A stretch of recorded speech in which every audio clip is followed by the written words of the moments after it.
So, Brandon, I've obviously been pretty passionate about the Republic, and I do believe that the Republic is still operating in some sense, but there's obviously a whole nother empire that has kind of taken over, and I'm really curious as to your thoughts on, I guess, moving forward with um, maybe not combating the empire, but putting forth a republic in a stronger way than it is now, and people just operating kind of behind the scenes in the republic. Um, I guess I don't know if that makes sense or not, but I'm really interested to hear your thoughts on that subject. Well, I mean, I think to me, it's clear that the corporation is in its death throes. That's what's clear to me. That's why they've been pushing these agendas so vehemently for the last year. Can you believe it's only been a year that this madness began, and they started pushing for what usually the establishment would push over 10 years. They're trying to make happen in a year. Um, and I mean, you've seen it with, the 40 executive orders in a week that came out of Biden. Um, it's clear that there is a level of desperation within the corporation and its handlers and interest holders that is unprecedented. Like, they're making moves because in the level of desperation that they're making the moves in tells me one thing: they think they're going to lose it. They're in fear. They're in panic mode at this point. Um, Now, again, many of you have been in this for a long time, right? A lot of people are just woke up when Trump got in, but pretty much, I think I can say everyone on this call woke up long before that, right? So y'all already knew what some people have just learned in the last month. like people are like, the United States is a corporation, and they're just coming across this information. Um, and to me, having been, really moving and interested in restoring the republic for 20 years now, it's to me, it's never felt more real and tangible than at this moment. Um, I remember back in, it was like 2012 or so, maybe 2011, when uh, there were moves being made within the military, and it looked like they were going to take out Obama, um, for treason and things like that. And so I had a lot of excitement then too, because I was like, oh, it's going to happen. The military is going to step up. They're going to, restore the republic, and it's going to be awesome. And then you saw Obama wipe out the military, where he just took out high-ranking military officials throughout all the branches of the military, and that was kind of like a blow to the movement, to the restoration of the republic, because up until that point, and you guys know from what I taught that, like, I'm like, look, we can't fight the machine. All we can do is build something parallel to the machine. And the more people we bring over into that parallel world, it'll suffocate the machine. The machine will eventually die. Well, it's clear to me now that they won't let that, if that were our only course of action, they wouldn't let that happen. I mean, the writing's on the wall. They're pushing for tyranny so hard and so fast that it's clear that they would not allow the parallel world to exist within anywhere near their corporate machine. But again, it shows the level of desperation.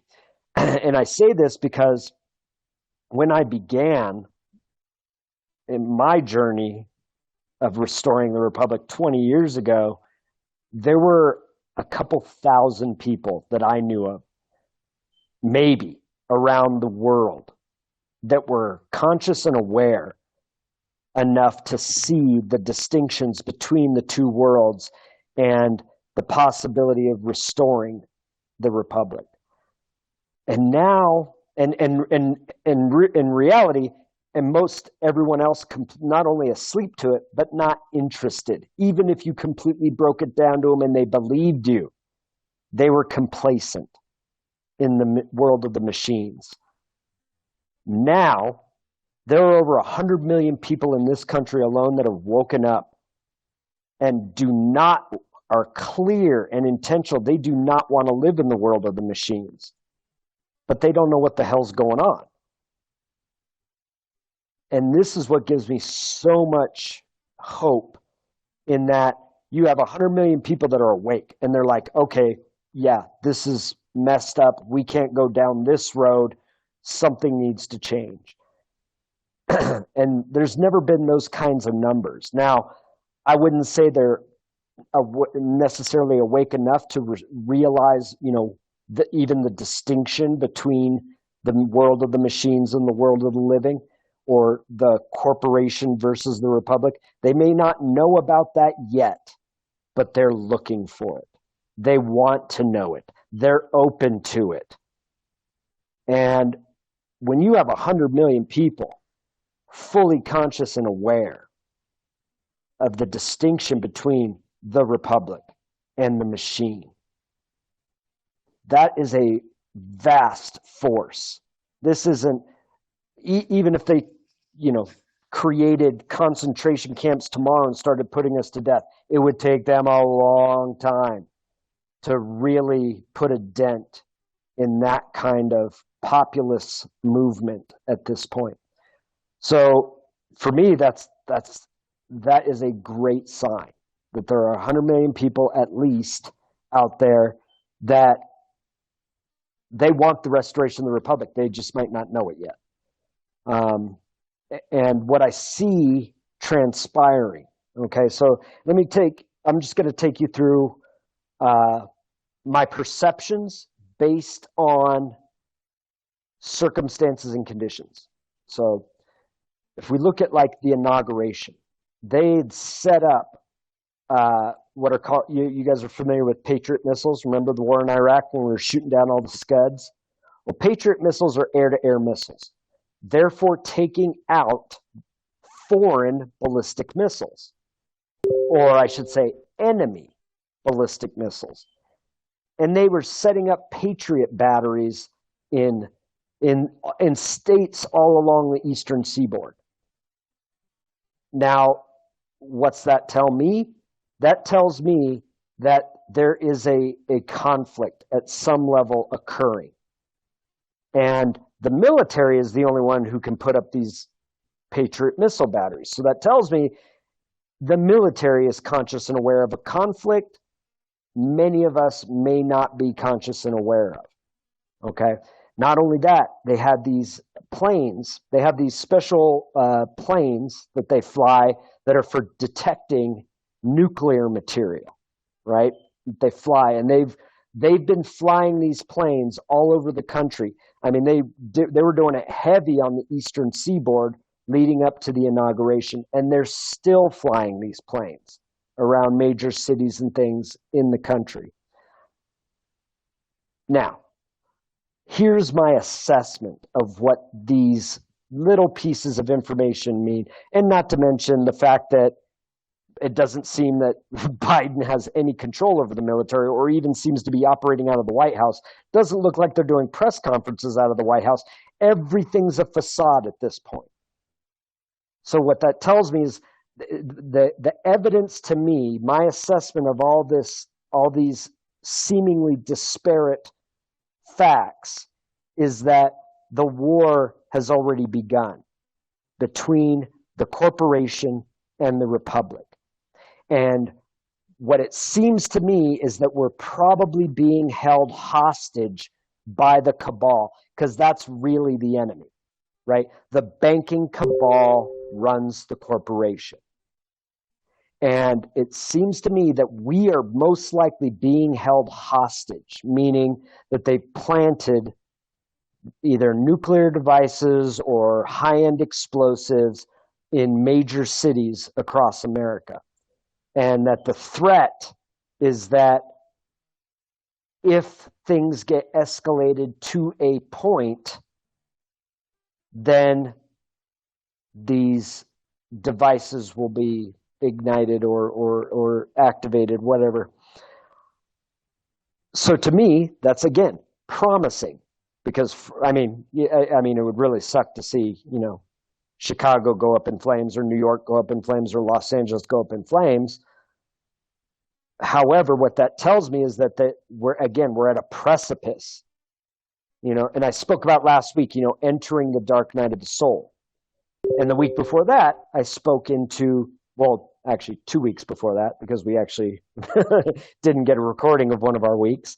But 2 weeks before that, we talked about the distinction of the world of the living and the world of the machines, and how this is becoming a clearer and clearer divide, and how people are waking up to the reality of these two distinctly different worlds in mass. People are waking up in mass.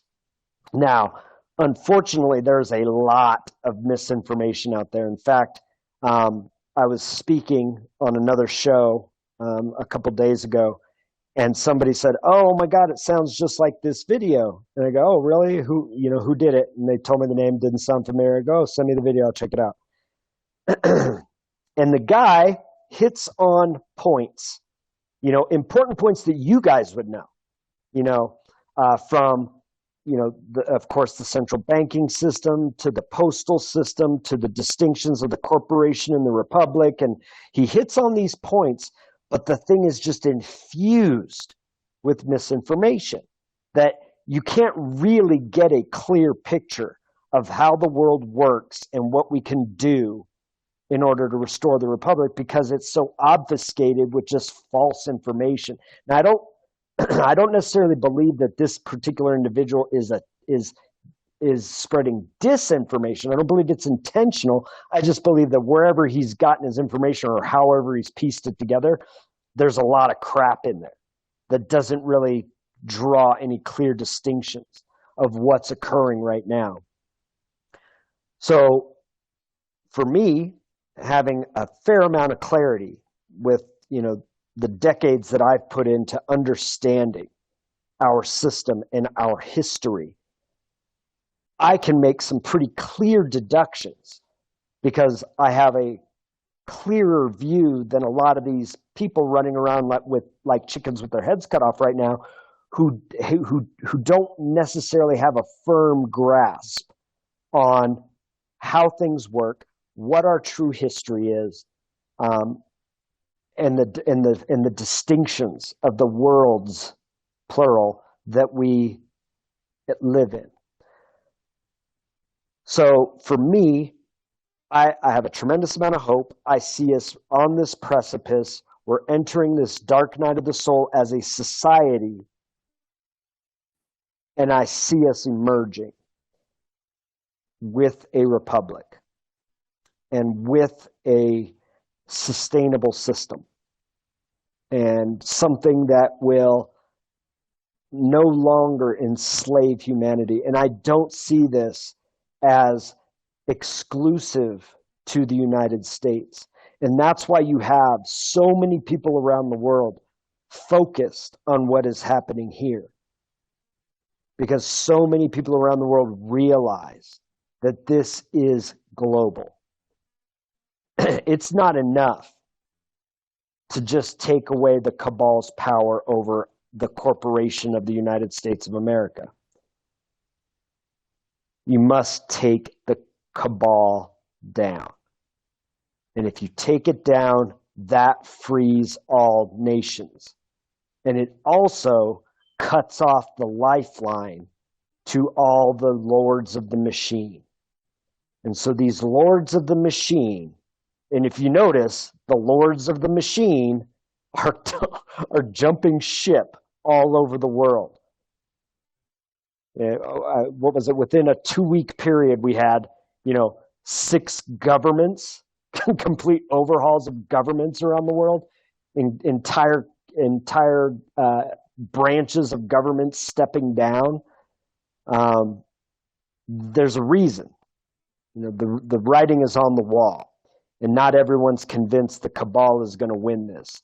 So the lords of the machine, those who don't have much fortitude or who don't have too much stake in the game, they're jumping ship.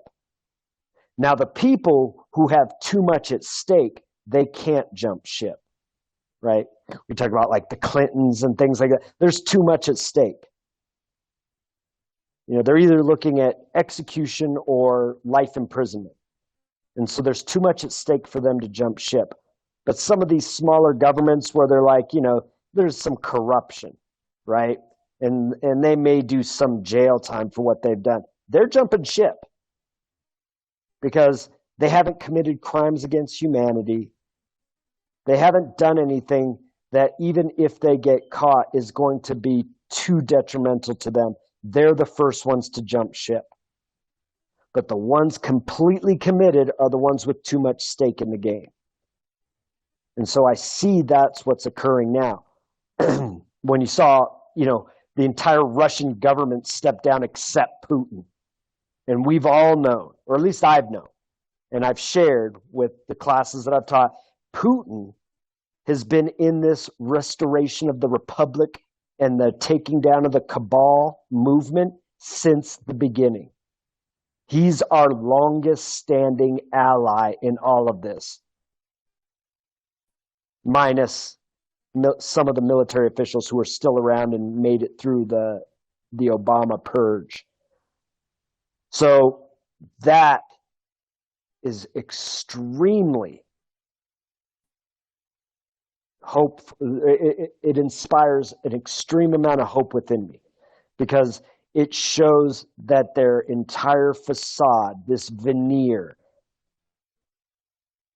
that has hidden the world of the machines, is falling apart. It's completely evaporating.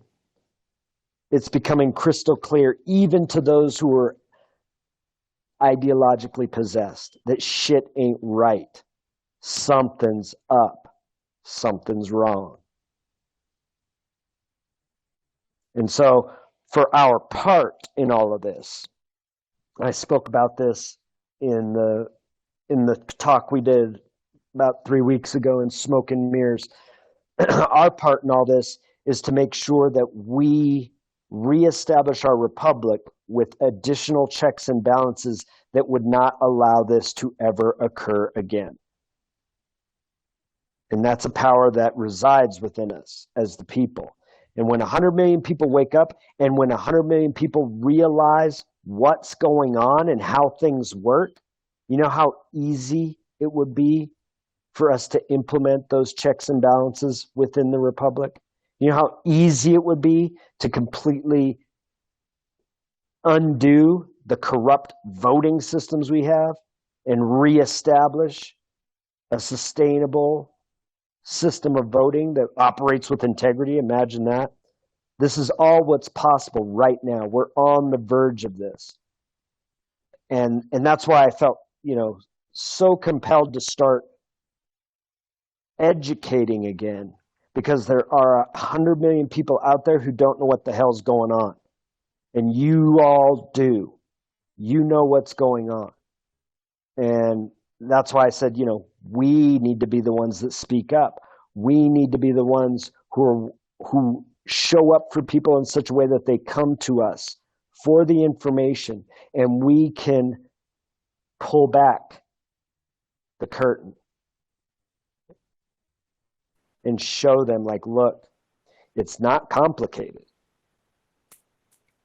It's not complicated. And it's actually very easy to understand. And it's very easy for us to step into responsibility and thereby power. The power that was originally protected for us, by us, with our Constitution. I don't know if I adequately addressed what you asked. Absolutely. I mean, that is freaking awesome. And I mean, that really fills my heart because that is a passion of mine. And, I think that speaking into putting in more checks and balances, I think that it would be great to have a really good think tank put together to work on that so that we could actually have something in place ready to go so that it could be implemented. It seems to me like we would probably start at the original 13th Amendment and then move on from there, but that is probably a deeper conversation to get into with a group that is really passionate about that. Yeah, absolutely. Because, I mean, we have to think about how much our society has grown since the original 13th Amendment, which was what, like 1809, 1817 or whenever it was ratified. It's There's a lot to put in place, right, in order to seamlessly move into the republic. Because if tomorrow the corporation dies and with it all the U.S. statutes, are we really set up to operate, effectively as a nation? And then putting into place, like you just said, the additional checks and balances so that corruption can never live in our government again, that there can never be a deep state that controls the apparatus of government and pulls the levers. So, what are your thoughts about the state assemblies that have been gathering and creating their own Republican form of government? I think I think they're missing the mark. Their focus is on balancing budgets, which is, I mean, not a bad thing. But Jesus Christ, look around, people. Like, balanced budget should be the last thing on the list. But here's the thing: they've mobilized, so they've already started to put together these. Really, they're calling them conventions of the state, but this is a constitutional convention in the works. And if we again get out there, we inform enough people, we educate enough people, and enough people become aware of not only what's going on, but how things work, so that we can get people into all these conventions, and that we can bring to the foreground the restoration of the Republic, the original 13th Amendment, putting in place what the Republic would need in order to have it so that what's good that we've built in the last 240 years can be maintained, and what's not can be done away with.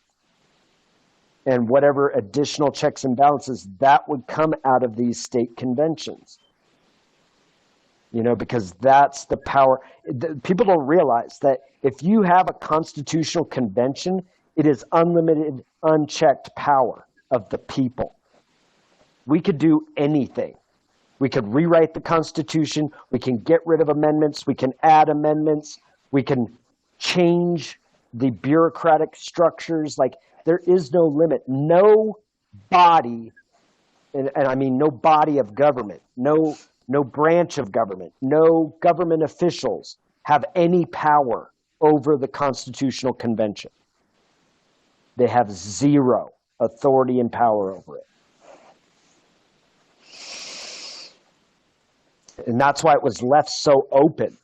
Like, read Article 5. It's pretty damn vague. It's like, basically, if y'all get together, this can all change, and that's where we're at. And it will need to happen. Now, it needs to happen in concert with the military, and so hopefully that there's enough guys in the military that are going to make this, takedown of at least the corporation, and the Federal Reserve possible, but then it's going to leave a vacuum. And the people at that point need to know what's going on. They need to know how the system works, and we need to jump in so that the convention process doesn't get derailed. Because I don't know if you guys remember back when they did the Republic. You guys remember what did they call it? The Republic of the United States, right? The Republic for the United States of America. It was a nationwide kind of movement to restore the republic that was actually being organized in all the states. I don't know if you guys remember that. They actually named me the Attorney General. You guys remember that? Yeah, I do. And I think that kind of got, like you said, it got kind of misdirected. And Yeah, well, it got totally derailed. And it was because it had infiltrators from the beginning. It got completely derailed right off the bat. Like, I stepped down after about, I don't know, a month in office. I was the Attorney General of the Republic of the United States for about a month, and I'm like, yeah, I'm out. Like, it was clear to me that it had been completely derailed, that it had been completely infiltrated, and that it was going to be a war within a war. And I was like, yeah, this isn't how I would approach things. I still know a guy that's in prison for that under some alias name. Oh, really? Yep. Who? I remember that Bruce guy with that magnetic motor. Bruce. Yeah, I probably would. The name isn't conjuring up anything for me right now. I don't think you ever met him. He was in Denver, and when I was coming down to visit you all the time, I was working with him. I went into his shop and was talking with him about his magnet motor, and he was showing me videos of it and showing me all the pieces that he had fabricated. And then he's like, just disappeared. And all on Facebook, people are running campaigns of like, pull him out of prison. His name is John Smith or something super generic like that. But I haven't heard anything about him getting out. You know, his wife took over his Facebook profile and he was in there for being some officer of the Republic. And he was telling me that they had set up offices in, I want to say like 35 to 40 states, and he was working on the last ones. Mm-hmm. And it wasn't 6 months after that I started seeing messages on Facebook about him being incarcerated. Yeah, they started taking out all the heads. Like, I mean, months after I got out of it right at the beginning because I saw that it wasn't going to go anywhere.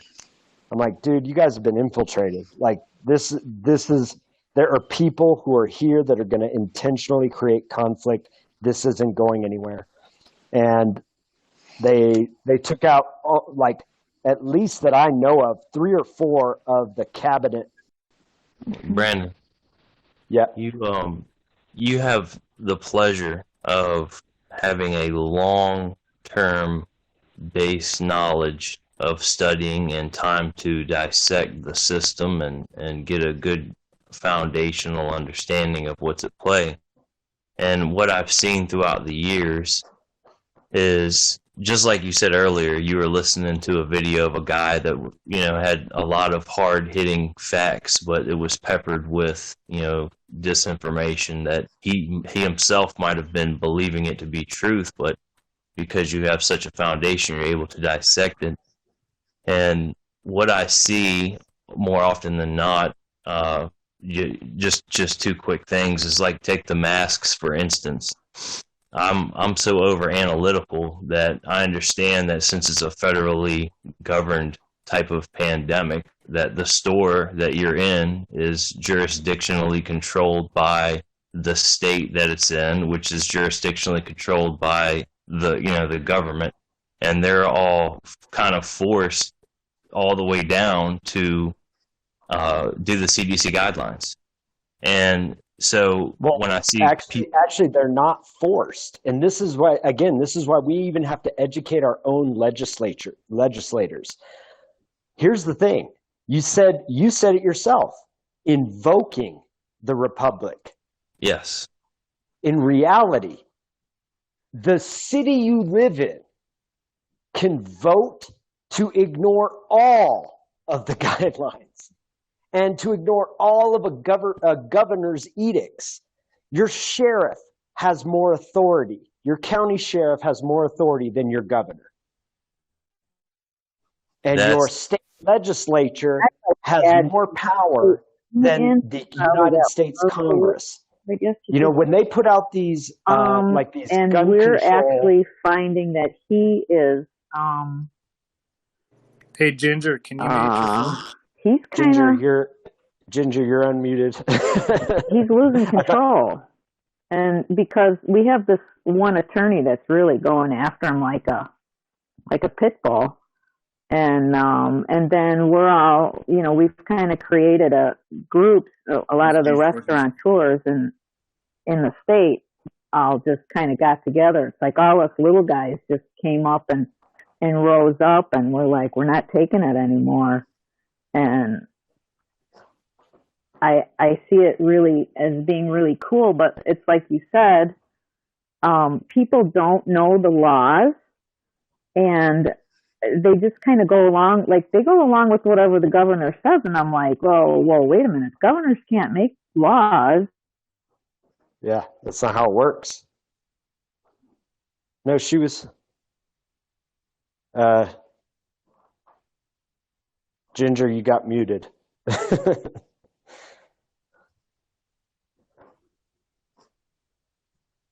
I appreciate what you're saying, you know, about being able to invoke the, you know, and overthrow certain guidelines.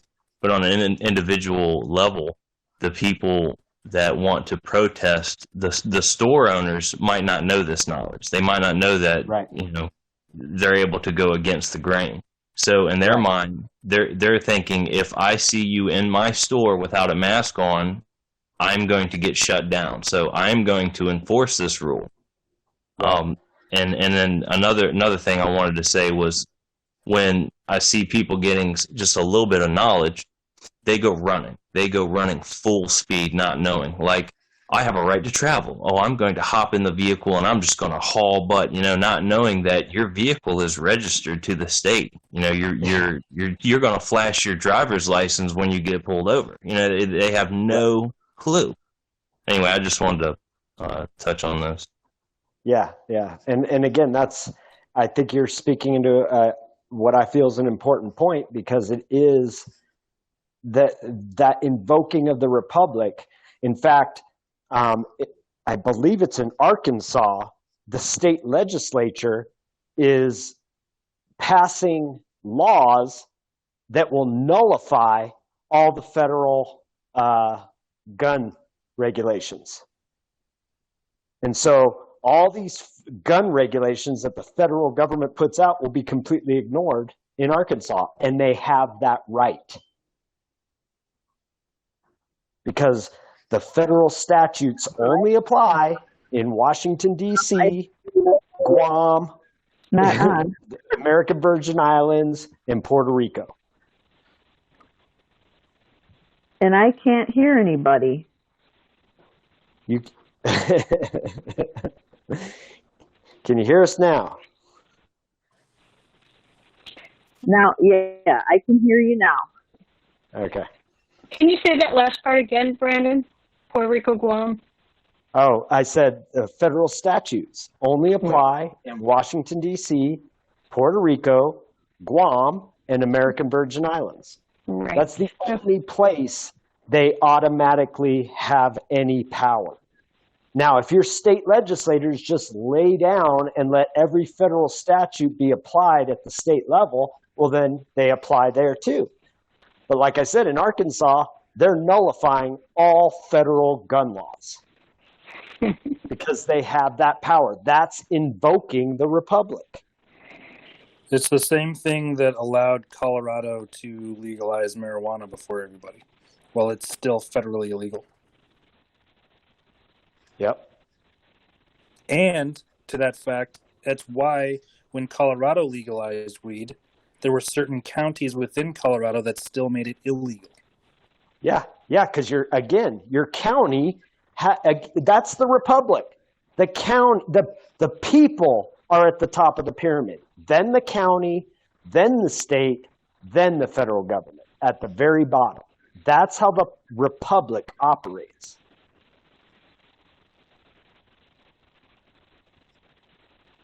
I think it's worth explaining, just to have everybody on the same page of this understanding. Because here, maybe I'll try, and then Brandon, you can correct whatever I messed up. Because I'm sure there's going to be something, especially in these simplified terms. The way that I see it is, the people came together and created counties. Those counties came together and created the state. The states came together and created a union, and then the union created a corporation, which everybody then signed up for and is subject to. Right, and then that corporation, hold on. And now if you finish that train of thought, then that corporation created subcorporations. We'll call them political subdivisions, like the state of California and the state of New York. And then those subcorporations created more subcorporations, like the county of Los Angeles. And then those subcorporations created subcorporations like the city of Redondo Beach. You see? So it completely inverted everything. That's so brilliant. We literally have a mirror reflection of how things were created and the progression of really where the power lies. And it's completely inverted on what we're calling the public side, because where the public side starts is at the corporate level, which then created all these new entities for people to choose in or out of. But on the other side, it's got, sorry, Matthew just posted. Oh, shit. So then on the other side, it's where the people have the most power. And on the flip mirror image side, it's where the people have the least power. Exactly. However, people can choose which hat they wear, correct? It's not like we're just locked into this corporate structure because we have a driver's license and a birth certificate. No, that's a different entity. Remember, that's just a commercial entity. So when the state legislature of Arkansas gets together and nullifies the laws of the federal government, that's the state legislature of the Republic of Arkansas. And how do you make that distinction? Like, how do you know? It's how you act. That's it. Like, it's really how you act. Like the legislature, knowing it, like the sheriff. When the sheriff of Riverside County came out and said, yep, I'm not enforcing dipshit Newsom's edicts, what's he doing? He's invoking the Republic. He is a sheriff in the Republic at that point. But because they couldn't get rid of the Republic. It's there, but everyone operates under the corporation when they act as if the corporation is in charge. So if that state legislature is consented to be a part of that corporation under a state of state, then how do they have the authority to govern the Republic? And I guess that's where earlier I was asking about the American States Assemblies, which is separate from the Constitutional Convention. That's the Anna von Reitz movement, where they're basically saying the Republic has been sitting in vacant positions because nobody's been filling those positions of self-governing in the Republic. And so they're trying to restore that through reestablishing those positions of government. Right. I would say that it's not that they're vacant, it's that they're not active. Okay? In that when you stand like when the sheriff comes out and says, no federal agents can make any arrests in my county, which actually happened in your state, I believe. Wasn't it in Wyoming where a county sheriff said, yep, all you feds get out, you better not arrest any of my people, right? What was he doing? He was standing as a sheriff in the Republic and realizing I'm top dog here.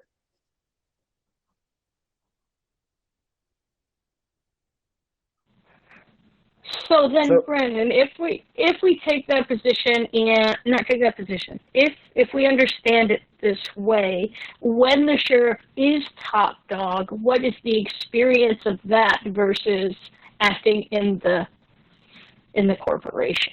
So when it's not about pushing against the system. Let's go back to Charles' example of the grocery store, right? So if the governor puts out an edict that everyone must wear masks when inside, okay? And the grocery store enforces that, okay? Mm-hmm. The owner of that grocery store is acting within the corporation. Right. Okay? Now, if that grocery store owner, same owner, says, nope, I'm not enforcing that here, and he goes, now, he wouldn't have any protection at that point, because if the rest of his county is also acting under the corporation, they're going to shut him down, right? Because they're operating under the corporation. But if you go to your county officials, your commissioners, your sheriff, and you say, no, we will not stand for this, and they go, okay, we're not going to stand for this. and they actually put out, either in the form of law or notices or whatever else, that like, look, Governor Dipshit's edicts do not apply in this county. Well, now they're operating in the Republic. Okay. And now your county operates. Now, here's the thing. The grocery store owner can still choose to enforce masks in his store. It's a private business. And that's the nature of private business. But now he will not be shut down because the sheriff is there to protect his right to choose whether or not he enforces masks. It's not coming down from the governor. So what if the grocery owner is operating a grocery store under a corporate charter? So he's consented to that corporate law, though. So how can he then withdraw that to be in the Republic? That's why I said he had to go to the county. Because here's the thing. The corporation, okay, we're talking about the grocery store corporation, right? It was chartered under the state of California, okay? So the state has authority over that corporation. But if my county invokes the Republic, what's the relationship between that corporation and the county?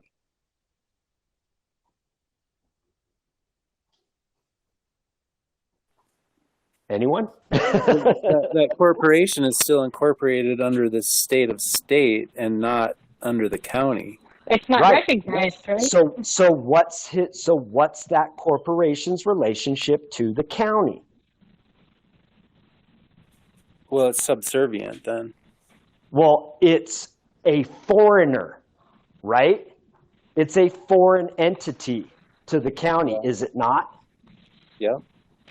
Okay. Well, when you go to a foreign country, do you have to abide by the foreign country's laws?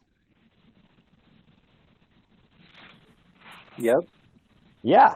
So your corporation is in foreign territory now because it's in the Republic. And so you must abide by the laws of the Republic here. We'll let you operate, but you got to operate under the rules of the Republic.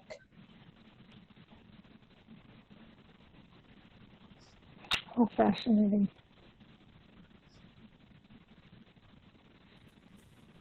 That clears up a lot of things. I really appreciate that perspective. Thanks, Brandon. Uh-huh.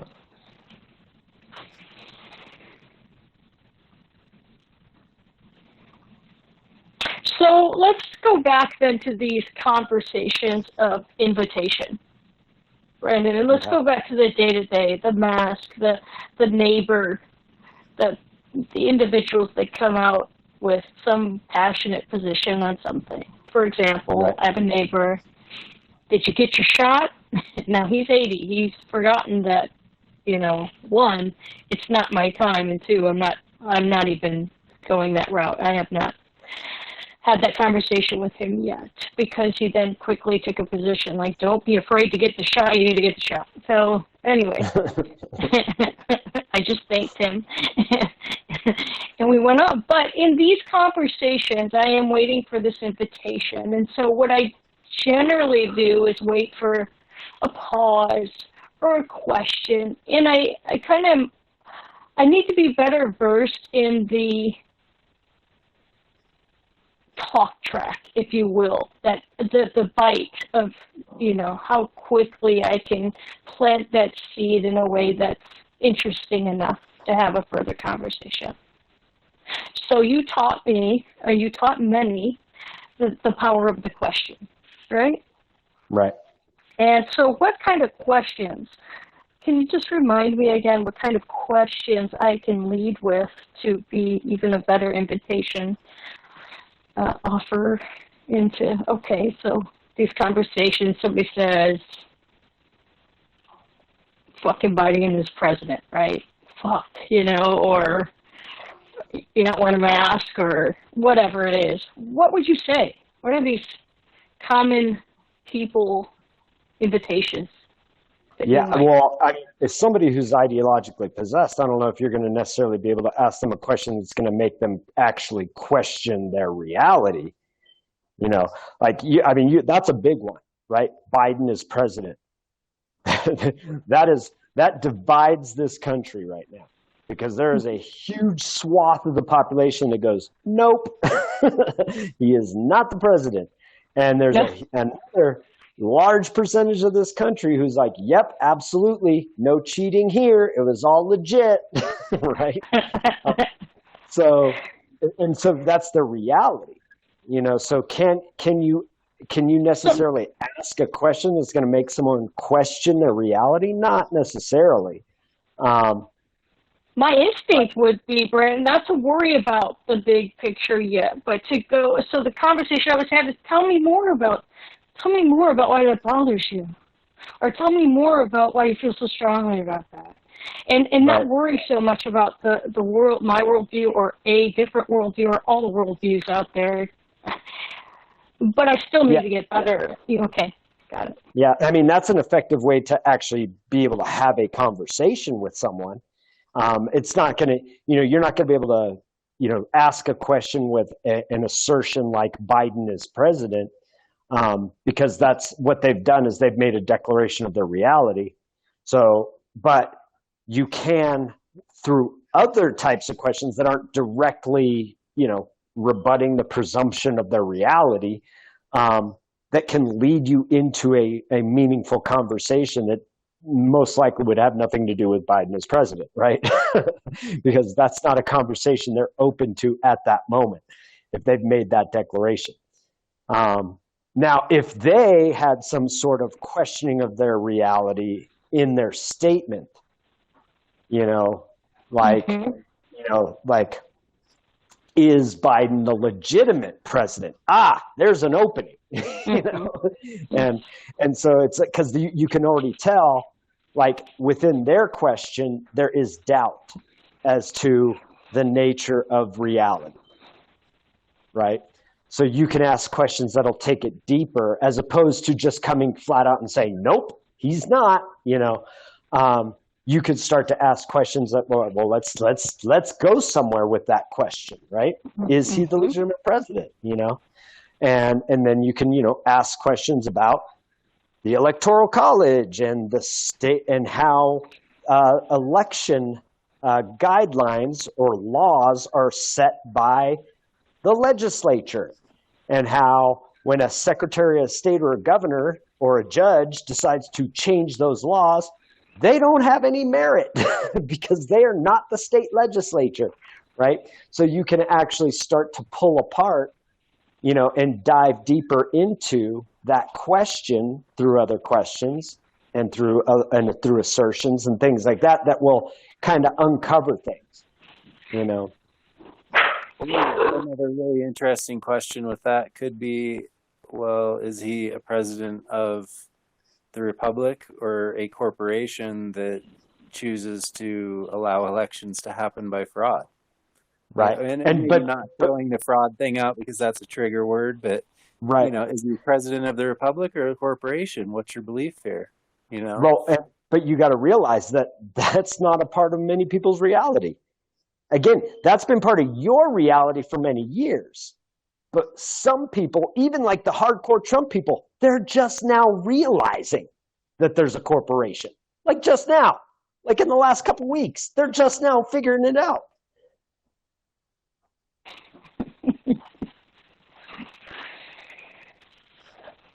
It's crazy to hear you guys talk about it because these are all the thoughts that are in my head, like by myself. It's so nice to be in this call. Yeah, this is right.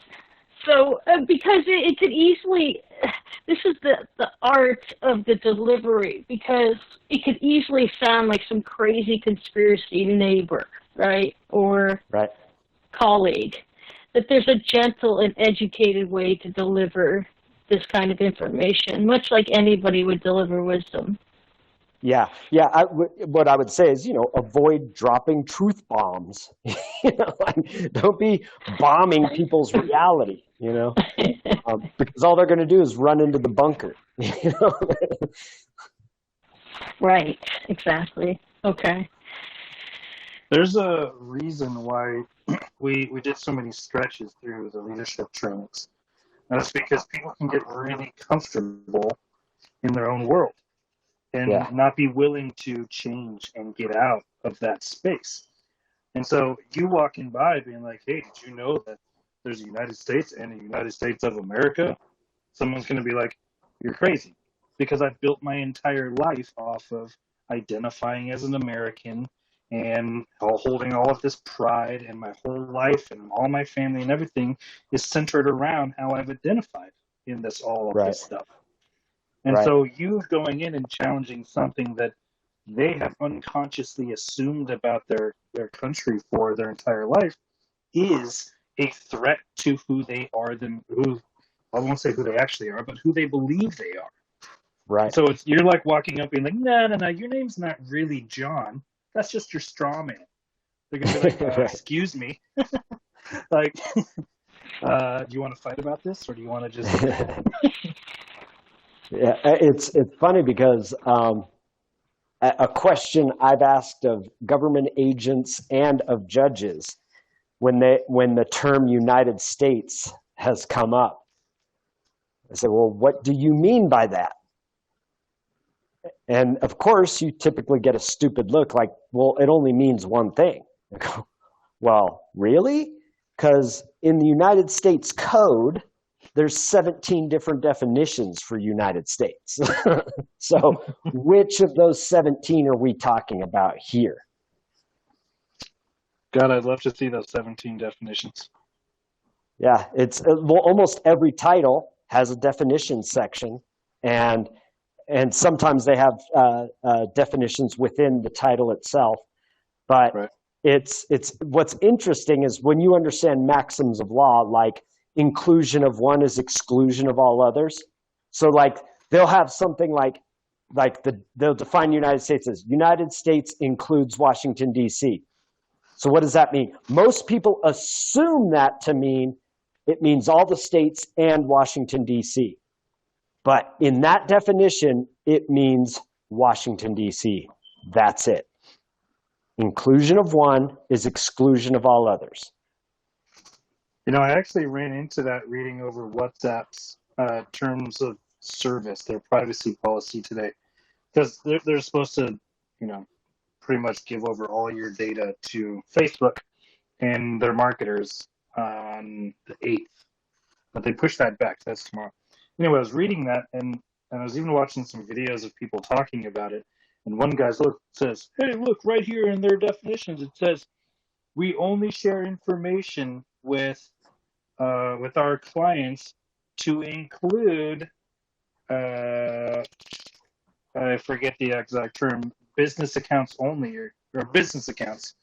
And he paused the video. He said, see, it means to include, and you can't include something unless there's other things to include it with. So he's saying, he broke it down in that way, and I was like, this guy obviously doesn't understand contracts. If he looks up exactly. Yep. What'd you say? Yep. Yeah, no, that's exactly it. That's a maximum law. If you were to write that into a contract, that's all that's included is whatever follows the word include. That's it. Mm-hmm.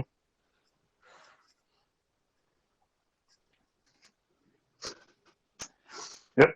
Hilarious. What do you think But that's about are you going to continue using WhatsApp? well, I got to move a couple of my people over to Signal, like my daughter and stuff, because there's a couple people that's the only thing I communicate with them on is the WhatsApp. So I got to get them over to Signal or something.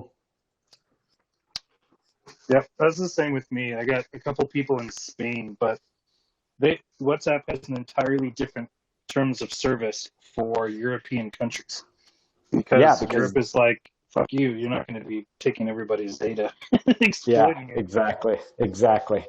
So like, Yeah, I and asked my friend, she didn't even heard of it yet. She's like, what?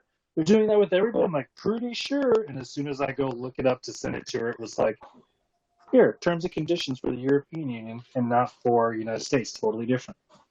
yep. And it leaves that out. We're like, we're not going to. No, it's going to be voluntary. Because in the U.S., they're talking about removing the ability to opt out of your data sharing, and in Europe, they're going to keep that in. So they can opt out if they want to in Europe, but once this update happens in the U.S., you cannot opt out. And that's why we had so many people dropping out of WhatsApp and flooding into Telegram and Signal, which, kudos for them getting so much new business. And plus the whole push towards privacy. But in turn, WhatsApp and Facebook, because they're who owns WhatsApp now, they're kind of backpedaling a little bit. And they're like, well, no, that's not really what we meant. It's just if you're messaging businesses, we're going to, blah, blah, blah, blah, blah. But their terms of service hasn't changed. And people are like, but the fine print says that it doesn't, that you're still going to share it, but you're telling me you're not going to on Twitter. They even made a whole public post on Twitter, but they didn't change their terms of service. But what they did do is they pushed back that update 3 months.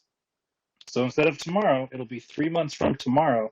And I expect they're going to kind of massage the market enough so people aren't bailing from their platform and then update it anyway. Hey, we've been telling you for months now that we're going to do this, and Right. it is. Yeah. Anyway, I hope to be completely unplugged from Facebook and WhatsApp and all that shit by April or whenever this is. Hey, Brandon, are the recordings available to us to re-listen, or is that just something you've archived? The recordings of the Telegram calls. This is only our third, I believe, recorded call. But me and Gingy had a podcast going before that I started posting some of these calls on. So you can find all of the stuff me and Gingy have done over the last several months is available on all the podcast networks and YouTube and all that. But the calls, these Telegram calls are always in the channel and the group. Okay, so right now the call is inside the group, but we also have a channel where there's not a bunch of stuff posted. It's just like our upcoming call and our past recordings. That's all that appears in the channel. Okay, thank you. But I also pin the recordings in the group. So at the top of the group in the chat, you'll see there's like pins. And if you click on it, it'll like cycle through all the pinned posts, and all the recordings are pinned in the group. Okay, great. Thank you. This is my first time even accessing it, so I haven't had a chance to navigate. Thank you. Uh-huh.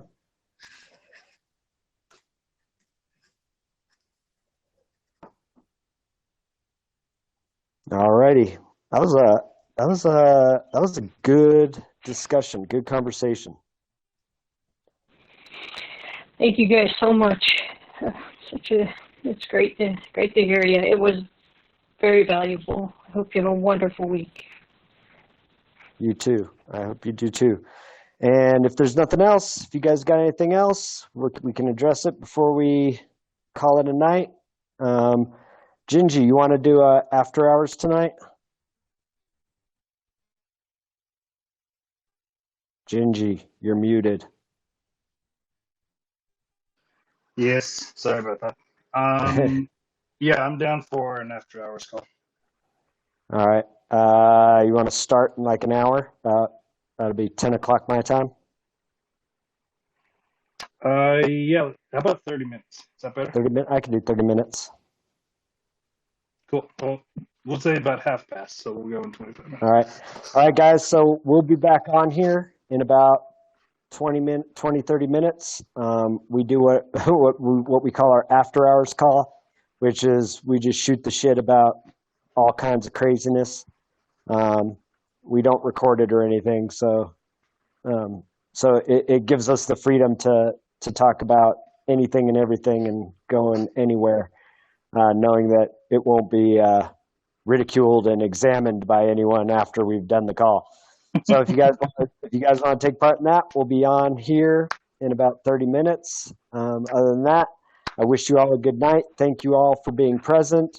And Kirsten, at some point, I'm going to want to hear your voice again, just so you know. Agreed.